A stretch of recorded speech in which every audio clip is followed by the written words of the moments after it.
Pasti kamu tahu dong lagu Poppy Mercury yang satu ini.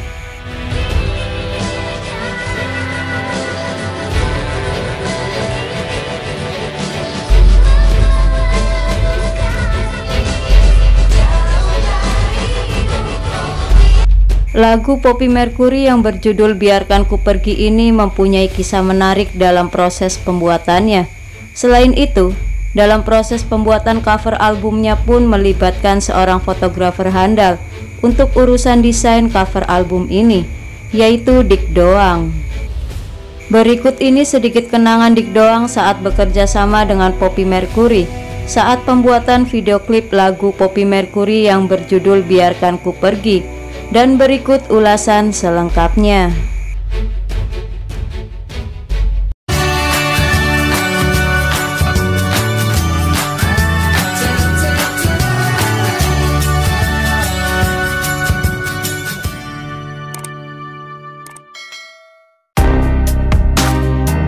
Kenangan Dik Doang saat bekerja sama dengan Poppy Mercury. Dik Doang, selain menjadi seorang fotografer yang terakhir kali memotret Nike Ardilla, dia juga merupakan seorang sutradara dalam pembuatan beberapa video klip Poppy Mercury. Di antara video klip Poppy Mercury yang pernah dia sutradarai adalah video klip lagu Biarkan Ku Pergi, lagu Antara Jakarta dan Penang, dan lagu Hati Siapa Tak Luka. Tak kalah terhenyaknya ketika menerima kabar kepergian Poppy Mercury, kenangan yang pernah mereka lalui bersama pun kembali membayang. Hari pertama pembuatan video klip Biarkan Ku Pergi, dia baru tiba pukul 5 sore, terlambat 4 jam dari waktu yang telah disepakati. Alasannya baru datang dari Bandung.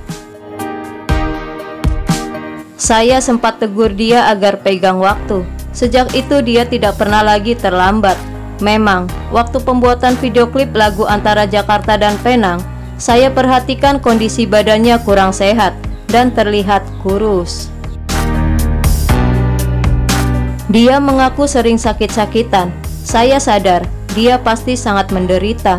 Walau begitu, Poppy punya semangat tinggi.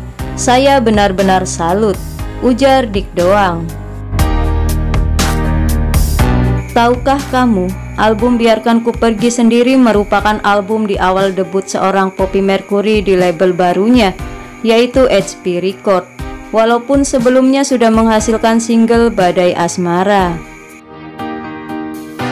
Album ini juga merupakan album satu-satunya Poppy Mercury yang paling lama dalam prosesnya, yaitu hampir 1 tahun, dikarenakan saat itu kondisi kesehatan Poppy Mercury sedang naik turun. Boleh dibilang album ini adalah album coba-coba Poppy Mercury, karena di album ini Poppy ditantang oleh produsernya untuk sedikit merubah genre musiknya yang sebelumnya slow rock Melayu menjadi pop rock. Deg-degan juga sih, takutnya nanti album ini nggak diterima masyarakat, karena saya sudah identik dengan musik slow rock ala-ala Melayu. Begitulah tanggapan Poppy Mercury tentang album ini. Alhasil album ini cukup berjaya juga kala itu, berkat musisi-musisi handal yang dipercaya untuk mengemas album ini menjadi lebih berbeda dari album-album sebelumnya.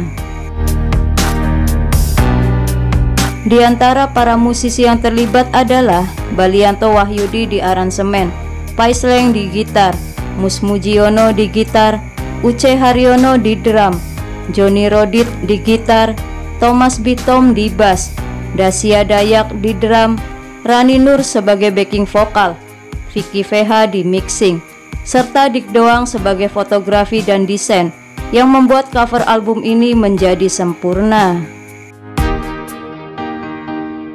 Selain album Biarkan Ku Pergi, album Hati Siapa Tak Luka pun merupakan album terakhir Poppy Mercury, sekaligus menjadi album perpisahan Poppy Mercury untuk selamanya. Kesedihan yang ada tidak hanya ditanggung oleh pihak keluarga Poppy, tapi juga ditanggung oleh dunia musik Indonesia, para penggemar, dan siapa saja yang pernah mengenal nama dan suara Poppy Mercury. Kesedihan ini menjadi doa yang melambung tinggi dan menjadi kidung pengiring. Senin 28 Agustus 1995 memang merupakan hari yang sangat menyedihkan. Tapi setelah awan kesedihan itu berlalu dan awan duka tersingkir, satu hal tercatat dalam benak kebanggaan akan sosok Poppy Mercury di dunia seni, dan itu bisa menjadi kenangan yang abadi.